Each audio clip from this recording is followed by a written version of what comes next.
మీ కామెంట్లు నా సమాధాన కార్యక్రమానికి అన్నదాతలకు ఆత్మీయ స్వాగతం. ముందుగా హరిహరి గారు, మార్చి 20 రోజుల్లో టమోటాకి స్వర్ణయుగం స్టార్ట్ అవుతుంది. క్షమించాలి, మరో 20 రోజుల్లో, మార్చి కాదు, మరో 20 రోజుల్లో.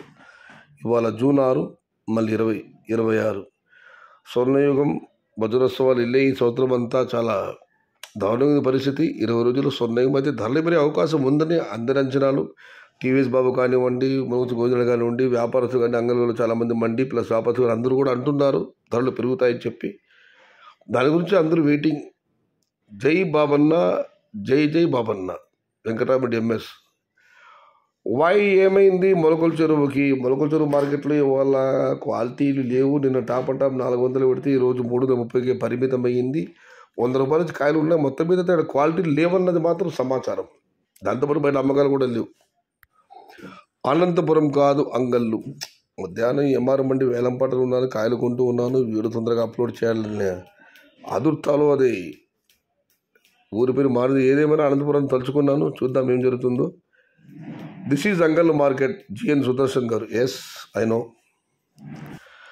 సయ్యద్ బాయ్, ఇంకా 20 రోజుల్లో వాళ్ళు వస్తారా మీరు చెప్పండి మీకున్న సమాచారం మేరకు. బసవరెడ్డి గారు, ఖచ్చితంగా వస్తారన్న. ఇప్పటికీ మే చివరి అనుకున్నాము, వాయిదా పడ్డది. 20 రోజులు ఖచ్చితంగా బయట వ్యాపారస్తులు రావాలి.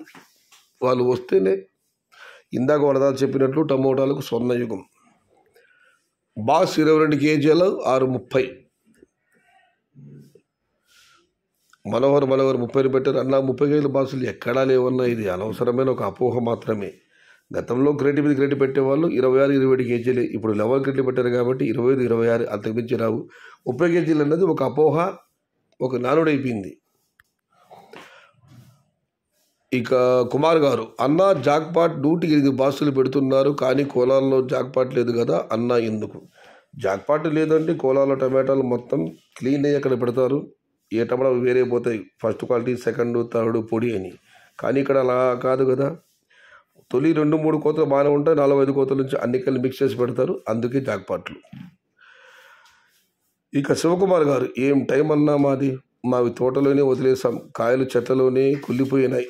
తరువాత రేట్స్ పెరిగాయి. బహుశా అందుకే అంటారు టమోటా పంటని పేకాడతో పోలుస్తారు. ఆటలో కూర్చున్నాక డబ్బులు రావచ్చు, రాకపోవచ్చు, ఉన్న డబ్బు ఊడిపోవచ్చు. టమోటా కూడా అంతే. అంతా అయోమయం, గందరగోళం టమోటా. మొత్తం మీద టమోటా పంటని పేకాడతో పోల్చారు శివకుమార్ గారు. ఆటలో కూర్చున్నాక పేకాట్లో డబ్బులు రావచ్చు, రాకపోవచ్చు, ఉన్న డబ్బులు ఊడిపోవచ్చు. టమోటా కూడా అంతే. అంత అయోమయం, గందరగోళం. షానూరు భాష, నవ్వడం ఒక యోగం, నవ్వించడం భోగం, నవ్వకపోవడం రోగం. అంటే ఈయన పదార్థాలు తీస్తున్నాడు. సుత్తి కొనడం ఒక రోగం, బోరు కొట్టడం భోగం అని ఏదో ఒకటి వాక్యం అయితే తయారయ్యింది. ఇది ఈరోజు మీ కామెంట్లు నా సమాధాన కార్యక్రమం. కానీ నచ్చితే లైక్ చేయండి, షేర్ చేయండి. Please subscribe my channel. భవదీయుడు సయ్యద్ షహదాద్. జై ఎన్టీఆర్, జై తెలుగు తల్లి. తెలుగే ప్రాణం, ప్రాణమే తెలుగు. సర్వే జనా సుఖినో భవంతు. ధర్మో రక్షతి రక్షితః. అన్నదాత సుఖీ భవ.